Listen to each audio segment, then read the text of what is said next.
اعوذ باللہ من الشیطان الرجیم بسم اللہ الرحمن الرحیم اللہم صلی علی محمد وعلی آل محمد کما صلیت علی ابراہیم وعلی آل ابراہیم انک حمید مجید اللہم بارک علی محمد وعلی آل محمد کما بارکت علی ابراہیم وعلی آل ابراہیم انک حمید مجید۔ آصف اسلامک ٹی وی کے پیارے دوستو، السلام علیکم ورحمۃ اللہ وبرکاتہ۔ دوستو، بیماری کا لگ جانا کوئی بہت بڑی بات نہیں، لیکن بعض اوقات انسان ایسی بیماری میں مبتلا ہو جاتا ہے جو ڈاکٹری نقطۂ نظر سے لا علاج بیماری ہوتی ہے، یعنی کہ ڈاکٹرز، حکیم، طبیب وغیرہ اپنی پوری کوشش کرنے کے باوجود اگر اس بیماری کا علاج نہیں کر پاتے تو پھر وہ گھر والوں سے کہتے ہیں جی ہمارے بس کی بات نہیں، آپ اسے گھر لے جائیں، اس کی خدمت کریں۔ لیکن دوستو، مسلمان ہونے کے ناطے آپ نے مایوس نہیں ہونا، آپ نے اللہ رب العزت کے در کا دروازہ کھٹکھٹانا ہے، کیونکہ اللہ تعالیٰ نے ہمیں قرآن پاک جیسی ایک ایسی مبارک کتاب سے نوازا جس میں اللہ تعالیٰ نے ہر بیماری کا علاج رکھ دیا، ہر تکلیف، ہر دکھ، ہر پریشانی کا علاج رکھ دیا۔ تو اگر آپ کے گھر میں بھی کوئی ایسا مریض ہے جو کسی لا علاج بیماری میں مبتلا ہو چکا ہے تو آج جو عمل آپ کے ساتھ شیئر کروں گا، اس عمل کو ضرور پڑھیں۔ اگر تو اس کی موت کا وقت قریب نہ ہوا تو انشاءاللہ میں یقین کے ساتھ کہتا ہوں کہ اللہ تعالیٰ اس کے جسم کے ریشے ریشے سے بیماری کو ختم کر دے گا اور وہ مریض ضرور صحت اور تندرستی والی زندگی پائے گا۔ بیماری کی وجہ سے جو اسے تکلیف تھی، اللہ تعالیٰ اس کی اس تکلیف کو بھی ختم کر دے گا۔ چینل پر نئے آنے والے دوستوں سے گزارش ہے کہ چینل کو سبسکرائب کر کے ساتھ گھنٹی کے بٹن کو دبا کر آل نوٹیفیکیشن پر کلک کر دیں تاکہ میری ہر نئی آنے والی ویڈیوز کی اپڈیٹ آپ تک بر وقت پہنچتی رہے۔ جزاک اللہ۔ تو دوستو، بھائیوں اور بہنوں، بیماری سے شفا کے لیے یہ کون سا عمل ہے؟ عمل کو ذرا توجہ سے سن لیں اور سمجھ لیں۔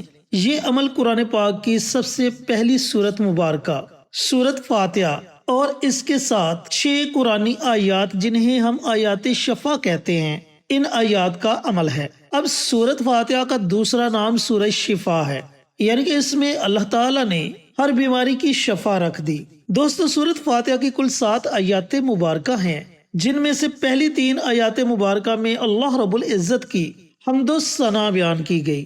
آخری 3 آیات میں بندہ اللہ تعالیٰ سے دعا مانگتا ہے، یعنی کہ آخری 3 آیات میں بندے کو دعا سکھائی گئی، اور جو درمیانی آیت ہے اس آیت کو مشترکہ رکھ دیا گیا، یعنی کہ اس آیت کا آدھا حصہ اللہ تعالیٰ کی حمد و ثنا پر مبنی ہے اور آدھا حصہ بندے کی طرف سے دعا پر مبنی ہے۔ تو اب ہم عمل کی طرف چلتے ہیں۔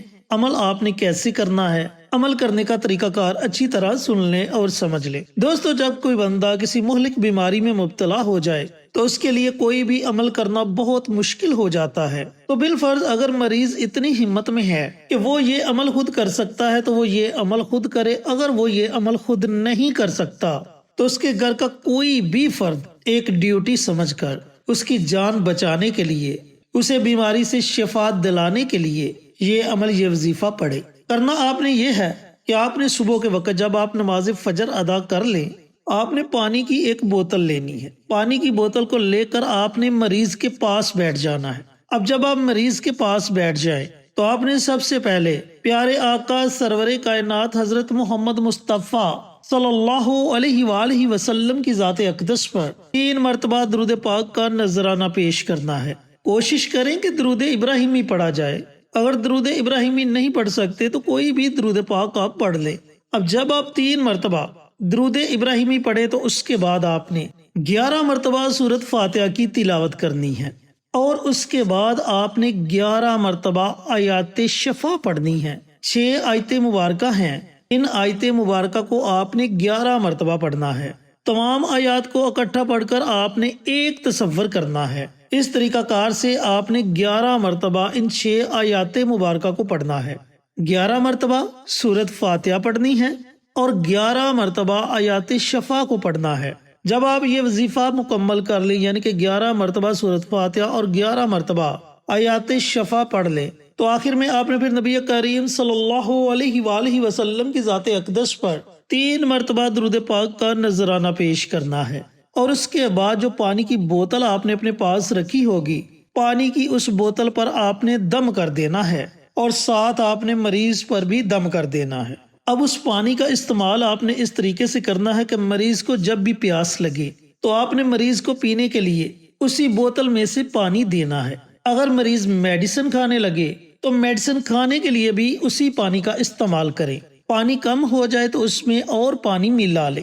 پھر دوسرے دن بھی اسی طریقہ کار سے آپ نے مریض کے پاس بیٹھ جانا ہے اور اسی پانی کی بوتل کو آپ نے اپنے پاس رکھ لینا ہے۔ اول آخر 3 مرتبہ درود پاک اور درمیان میں 11 مرتبہ سورۃ فاتحہ اور 11 مرتبہ آیات شفا پڑھ کر پانی کی بوتل پر بھی دم کر دینا ہے اور مریض پر بھی دم کر دینا ہے۔ پھر سارا دن اسی طریقہ کار سے جب بھی مریض کو پیاس لگے تو پینے کے لیے اسی بوتل میں سے پانی دیں۔ اب اس عمل کو، اس وظیفے کو آپ نے مسلسل 40 دنوں تک جاری رکھنا ہے۔ اگر 40 دنوں سے پہلے آپ کو لگے کہ آپ کا مریض صحت مند ہو چکا ہے، آپ کے مریض کے جسم سے بیماری ختم ہو چکی ہے، تو آپ اس عمل کو، اس وظیفے کو چھوڑ سکتے ہیں۔ اور اگر 40 دن یہ عمل کرنے کے بعد بھی آپ کو لگے کہ ابھی بھی تھوڑی بہت بیماری باقی ہے، بیماری کے جراثیم ابھی بھی مریض کے جسم کے اندر موجود ہیں، تو پھر 11 دن آپ مزید اس عمل کو پڑھ سکتے ہیں۔ اب یہاں مسئلہ آ جاتا ہے میری محترم ماؤں بہنوں کا کہ وہ اپنے خاص ایام میں اس عمل کو، اس وظیفے کو پڑھیں یا نہ پڑھیں۔ دیکھیں، اگر تو آپ کو آیات شفا زبانی آتی ہیں، سورۃ فاتحہ تو سبھی کو زبانی آتی ہے کیونکہ سب مسلمان ہیں، نماز پڑھتے ہیں اور ہر نماز میں سورۃ فاتحہ کی تلاوت کی جاتی ہے، تو مسئلہ ہے آیات شفا کا۔ تو اگر تو آپ کو آیات شفا آتی ہیں تو پھر آپ اپنے خاص ایام میں بھی اس عمل کو، اس وظیفے کو جاری رکھ سکتی ہیں۔ اور اگر آپ کو آیات شفا نہیں آتی تو پھر آپ نے اپنے خاص ایام میں اس عمل کو جاری نہیں رکھنا، آپ نے اپنے خاص ایام میں اس عمل کو چھوڑ دینا ہے۔ جب آپ پاک ہو کر دوبارہ اس عمل کو شروع کریں تو جتنے دن آپ نے یہ عمل، یہ وظیفہ پڑھا ہوگا، ان دنوں کو ان دنوں میں اکاؤنٹ کر لی، یعنی کہ اگر آپ نے 11 دن یہ عمل پڑھا اور خاص ایام آگے تو آپ نے وظیفے کو چھوڑ دینا ہے۔ پھر جب آپ پاک ہو کر دوبارہ اس عمل کو، اس وظیفے کو شروع کریں گی تو وہ آپ کا 12واں دن تصور ہوگا۔ اس طریقہ کار سے آپ 40 دن اس عمل کو، اس وظیفے کو پڑھ سکتی ہیں۔ لیکن جس پانی کی بوتل پر آپ نے یہ عمل، یہ وظیفہ پڑھنا شروع کیا ہوگا، مریض نے اس پانی کو پینا نہیں چھوڑنا۔ آپ کے خاص ایام میں بھی مریض وہ پانی پیتا رہے، پانی کم ہو جائے تو اس میں اور پانی ملاتے جائیں۔